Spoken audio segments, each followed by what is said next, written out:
शख्स की गर्दन में तलवार मार देते हैं। इस तरह उस्मान साहब एंद्रोनिकोस की जान बचाने में कामयाब हो जाते हैं। उस्मान साहब एंद्रोनिकोस को कहते हैं कि मेरे साथ चलो। एंद्रोनिकोस इनकार करता है, लेकिन उसके बाद वो उस्मान साहब से कहता है कि तुम मुझे यहां से बचाकर कैसे लेकर जा सकते हो। बिलाखिर उस्मान साहब एंद्रोनिकोस समेत मैदान में छलांग लगा देते हैं। इतने में जेर कुताइबी तीर लगने की वजह से जख्मी हो जाता है। उस्मान साहब मैदान में मौजूद उन बागी रोमियो सिपाहियों से लड़ रहे होते हैं और एंद्रोनिकोस से कहते हैं कि जब तक तुम्हारे वफादार सिपाही नहीं आते हम उन्हें रोकने की कोशिश करते हैं जो तुम्हें मारने की कोशिश कर रहे हैं।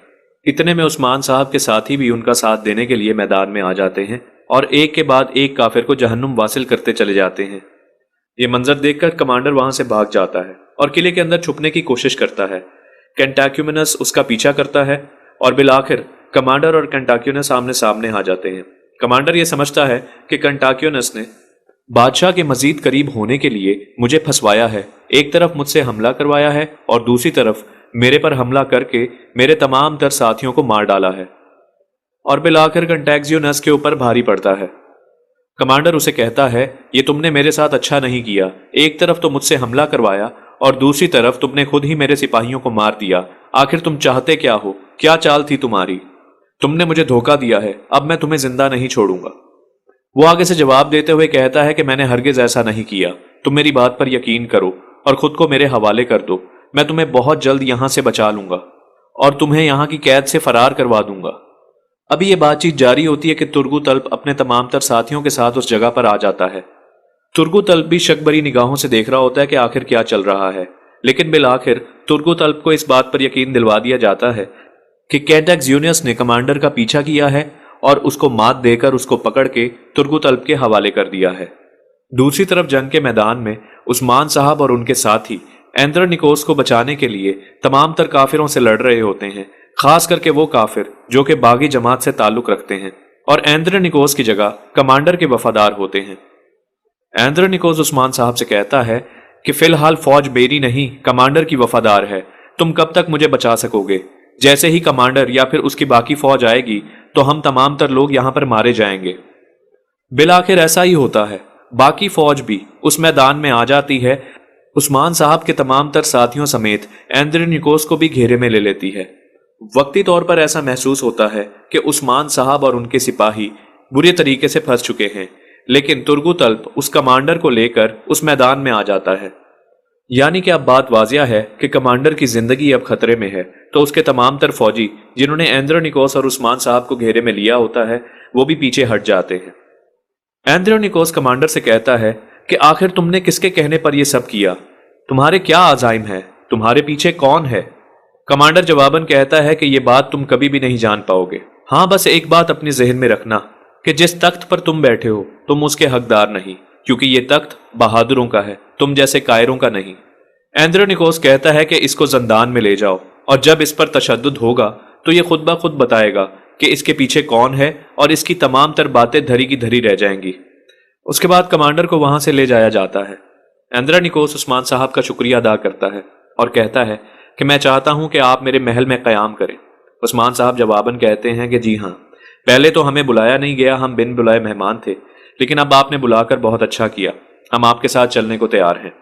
फिर उस्मान साहब और एंद्रोनिकोस महल की तरफ चल पड़ते हैं। दूसरी तरफ यानी शहर का मंजर दिखाया जाता है, जहां बेंजी खातून इस बात पर गुस्सा कर रही होती हैं कि हमें इस बाजार में कितनी गंदी जगह दी गई है। हमें बाजार के शुरू में भी दुकान मिल सकती थी, लेकिन हमें कोने में दी गई है। लगता है हमसे कोई जाती दुश्मनी है इन लोगों की। इतने में आयशा खातून वहां पर आ जाती हैं और समझाती हैं कि दुकानों की तकसीम माल के हिसाब से की गई है। कपड़ों, जूतों और बर्तन के लिए जगह और है और आप जिस माल को लेकर आई हैं उसके लिए यही जगह है। बेंजी खातून चिल्लाते हुए कहती हैं, ऐसा कैसे हो सकता है? आप लोग हमसे ऐसा रवैया कैसे रख सकते हैं? उनकी आवाज सुनकर बाला और मलहन खातून भी वहां पर आ जाती हैं। मलहन खातून आकर पूछती हैं, ये शोर किस चीज का है? बेंजी खातून मलहन खातून से कहती हैं कि आपने हमें इतने कोने में दुकान दी है, ये तो सरासर ज्यादती है।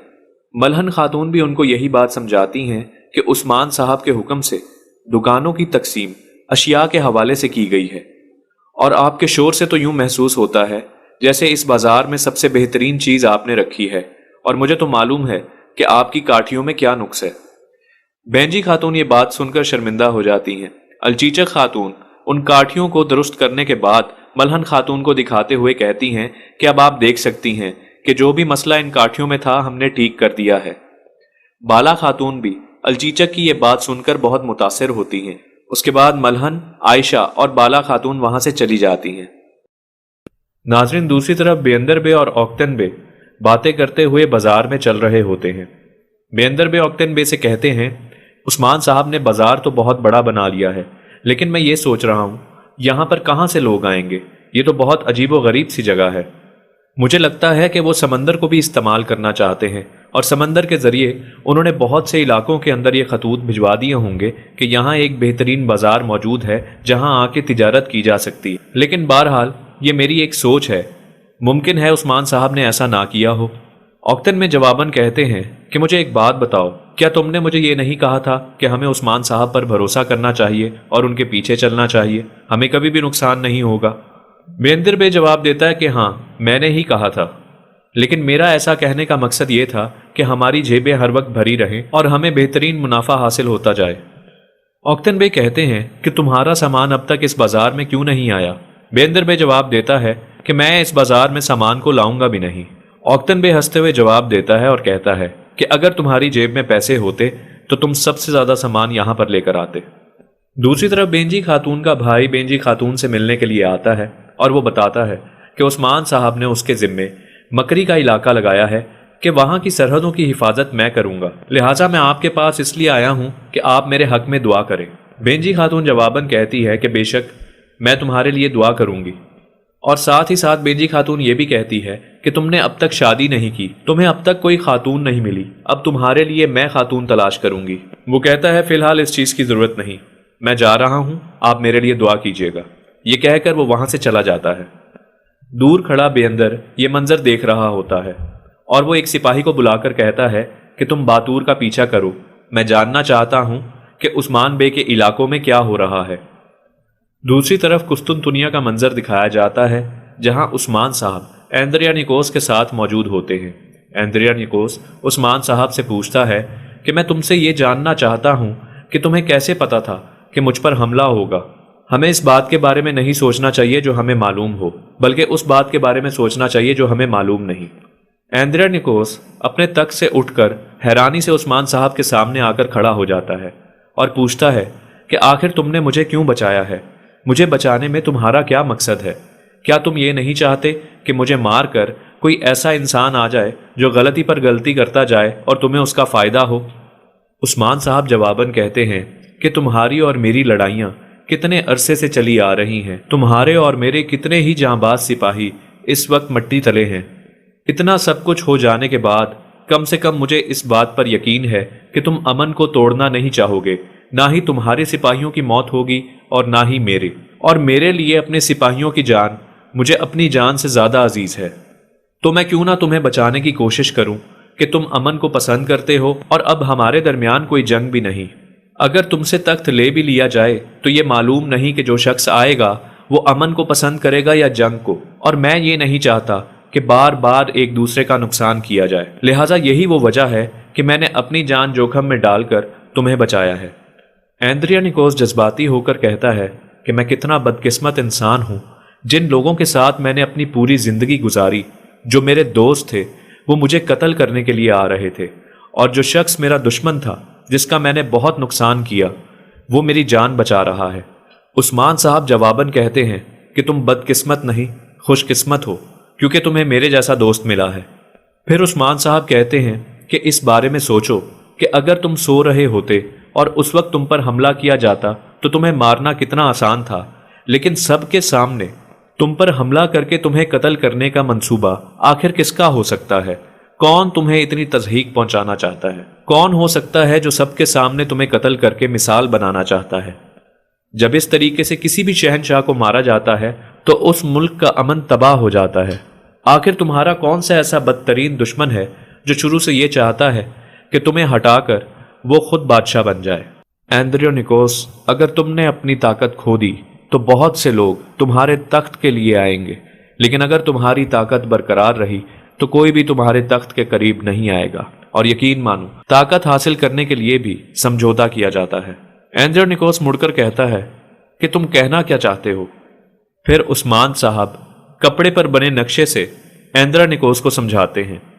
वो एंद्रोनिकोस को समझाते हैं कि चाइना से आने वाला कारवान जो कि कुस्तुनतुनिया आता है वो येनी शहर के जरिए भी आ सकता है, और येनी शहर में मैंने एक बेहतरीन बाजार बनाया है और उस बाजार पर सिर्फ मेरी हाकमियत रहेगी।